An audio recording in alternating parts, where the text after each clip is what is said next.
Assalamualaikum dan selamat pagi murid-murid yang dikasihi. Hari ini kita akan belajar tentang pertumbuhan pokok. Okey anak-anak cikgu. Are you ready? 1, 2, 3, go!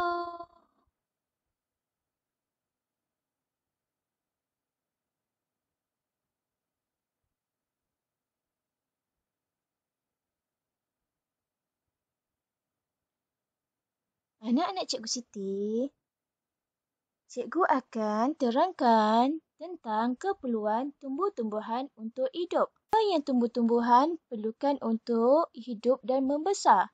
Jom kita tengok bersama.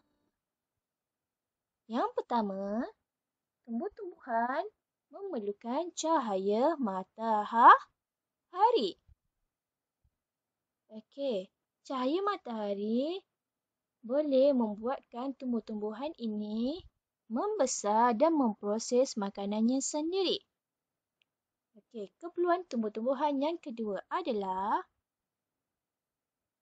udara. Okey, tumbuh-tumbuhan pun memerlukan udara. Okey, tumbuh-tumbuhan juga mengeluarkan oksigen dan menyedot karbon dioksida. Okey, anak-anak, kita manusia mengeluarkan karbon dioksida dan akan menyedot oksigen yang dikeluarkan oleh tumbuh-tumbuhan. Sebab itulah manusia boleh hidup dan memerlukan oksigen iaitu udara. Seperti tumbuh-tumbuhan juga. Ia memerlukan udara untuk membesar dan hidup. Dan untuk teruskan hidupnya. Okey anak-anak, keperluan yang ketiga adalah air. Tumbuh-tumbuhan memerlukan air untuk hidup. So, anak-anak, setiap hari kita sebagai manusia perlu menyiram air kepada tumbuh-tumbuhan yang ada di persekitaran rumah kita. Ataupun dengan kitaran semula jadi, iaitu dengan turunnya air hujan. Semua pokok-pokok di dunia ini mendapat air untuk terus hidup. Okey, keperluan dia yang keempat adalah tanah. Okey, tanah yang subur boleh membuatkan pokok terus hidup dan membesar dengan baik. Tapi sekiranya tanah tersebut kering dan sudah rosak, tumbuh-tumbuhan ini tidak boleh tumbuh dengan baik dan akan mati. Anak-anak, dekat sini boleh lihat macam mana proses pertumbuhan tumbuh-tumbuhan. Tumbuh-tumbuhan memerlukan matahari, udara, air dan tanah. Seperti Cikgu Siti terangkan tadi. Cahaya matahari, udara, air dan tanah.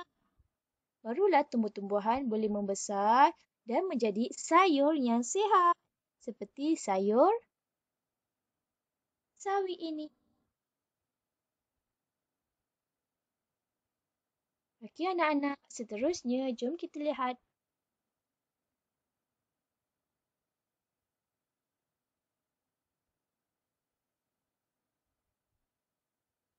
Okey anak-anak, seterusnya kita belajar tentang bahagian tumbuh-tumbuhan.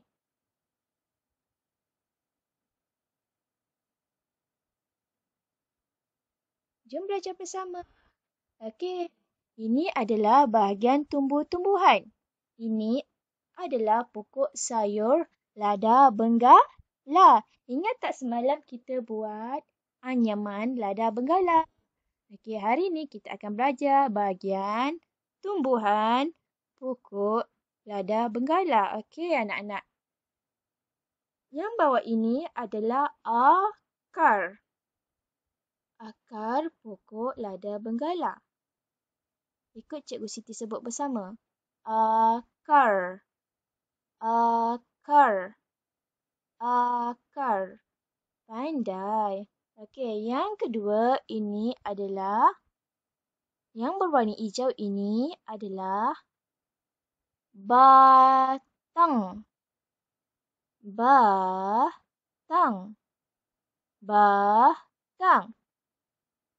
Ikut Cikgu Siti sebut bersama. Batang. Pandai. Seterusnya, apabila tumbuh batang, ia akan menumbuh daun. Daun. Daun. Daun. Jom ikut Cikgu Siti sebut sama-sama. Daun. Daun. Daun ini berwarna hijau. Okey anak-anak, seterusnya apabila tumbuh daun, ia akan mengeluarkan bunga. Ini adalah bunga. Bunga ini berwarna apa ya anak-anak? Pandai. Bunga ini berwarna putih. Ada berapa gambar bunga di pokok lada benggala ini? Jom kira bersama. 1, 2. 2 bunga lada benggala berwarna putih. Jom kita sebut nama bunga bersama. Bunga. Bunga. Bunga. Bunga. Okey anak-anak, selepas mengeluarkan bunga, pokok lada benggala ini akan mengeluarkan buah. Ya, ini buah. Sayur lada benggala ini berbentuk buah. So, kita akan panggil dia buah. Okey. Buah. Buah. Buah. Buah. Okey anak-anak. Faham kan? Ini adalah proses pertumbuhan dan bahagian pokok lada benggala.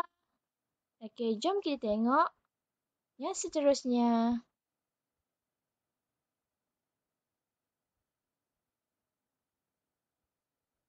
Anak-anak, kita akan belajar tentang proses pertumbuhan biji benih. Jom ikut Cikgu Siti belajar proses pertumbuhan biji benih bersama. Because I know it's worth it in the end. I know it's worth it in the end. Because I know it's worth it.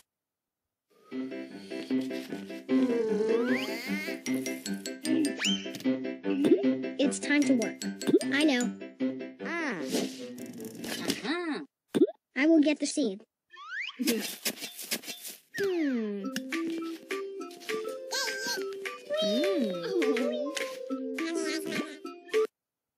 Kehidupan tumbuhan bermula dari benih yang kecil. Benih dilindungi oleh penutup luar dipanggil kot benih atau kulit biji benih atau testa.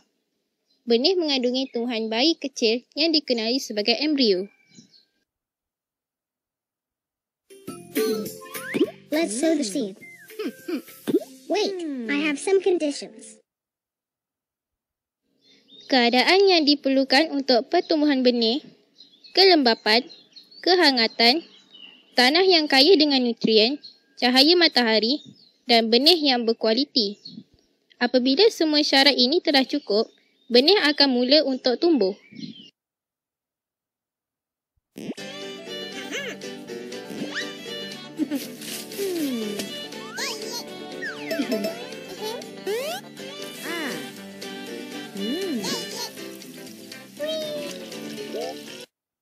Benih menyerap air dari tanah dan memberikan kelembapan kepada embrio. Sel tumbuhan di dalam benih mula menjadi pendua dan enzim akan diaktifkan. Embrio mula mendapat khasiat.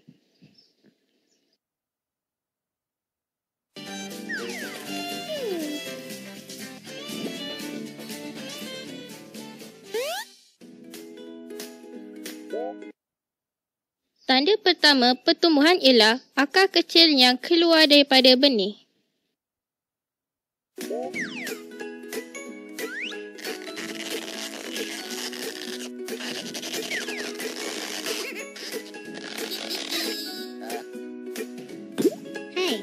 I am Mr. Root.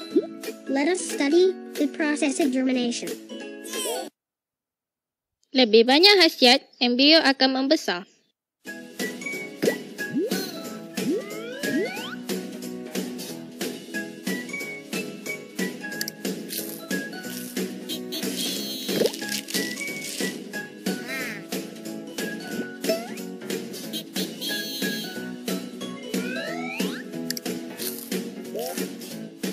Oh, sunlight. It's time for photosynthesis. Kulit biji benih atau testa akan pecah terbuka disebabkan tumbuhan yang membesar itu mencari cahaya matahari untuk memulakan proses fotosintesis. Apabila kulit biji benih gugur, akan mula berkembang atau tumbuh ke bawah untuk mencengkam benih dan untuk mencari banyak makanan dan nutrien dari tanah.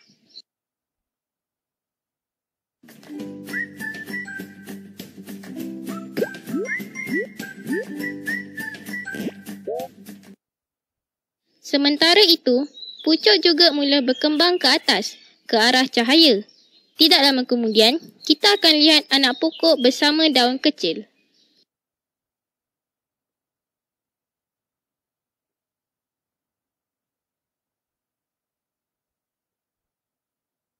Proses daripada pertumbuhan benih yang menjadi tumbuhan ini dipanggil percambahan. Proses percambahan biji benih.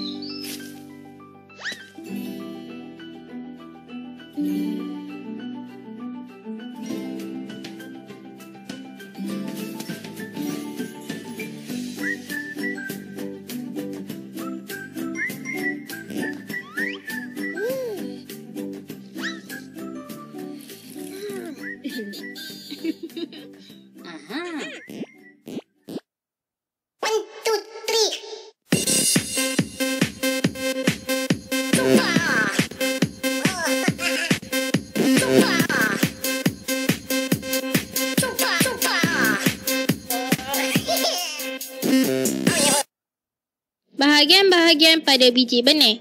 Testa melindungi biji benih. Hilum tempat pelekatan biji benih pada dinding ovari.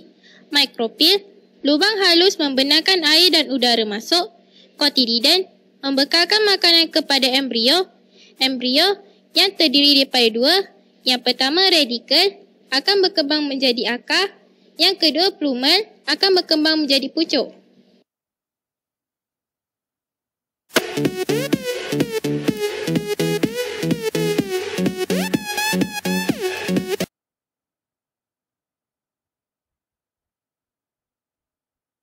Okey anak-anak, sekarang Cikgu Siti nak tunjuk proses percambahan biji benih yang akan kita buat nanti. Jom kita lihat bersama apa yang kita perlu buat untuk proses percambahan biji benih. Ini adalah contoh proses percambahan biji benih yang akan kita buat nanti. Jom lihat bersama.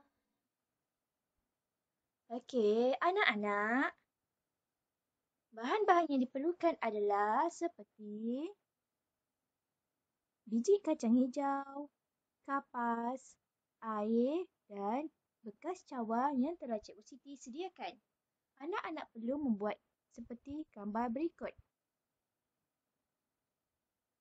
Okey. Anak-anak perlu membuat dengan langkah yang cikgu akan berikan.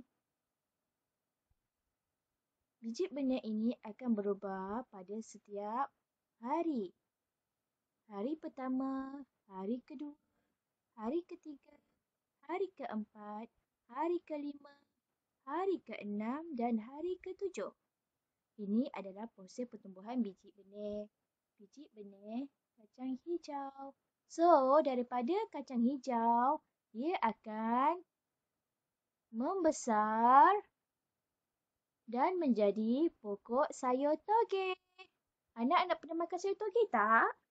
Okey, nanti kita tengok macam mana proses biji kacang hijau menjadi pokok toge.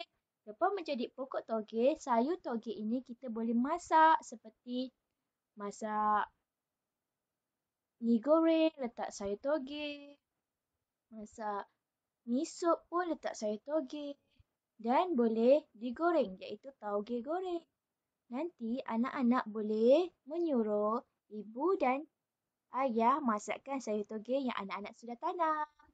Jom kita buat proses pertumbuhan biji benih. Kita menyemai biji benih bersama-sama supaya ia menjadi sayur toge. Jom anak-anak kita buat bersama.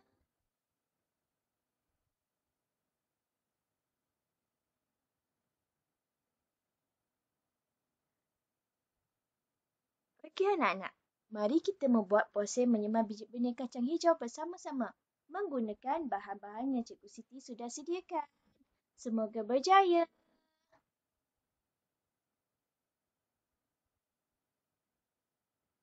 Terima kasih anak-anak cikgu. Selamat belajar dan menyiapkan tugasan yang diberi. Assalamualaikum.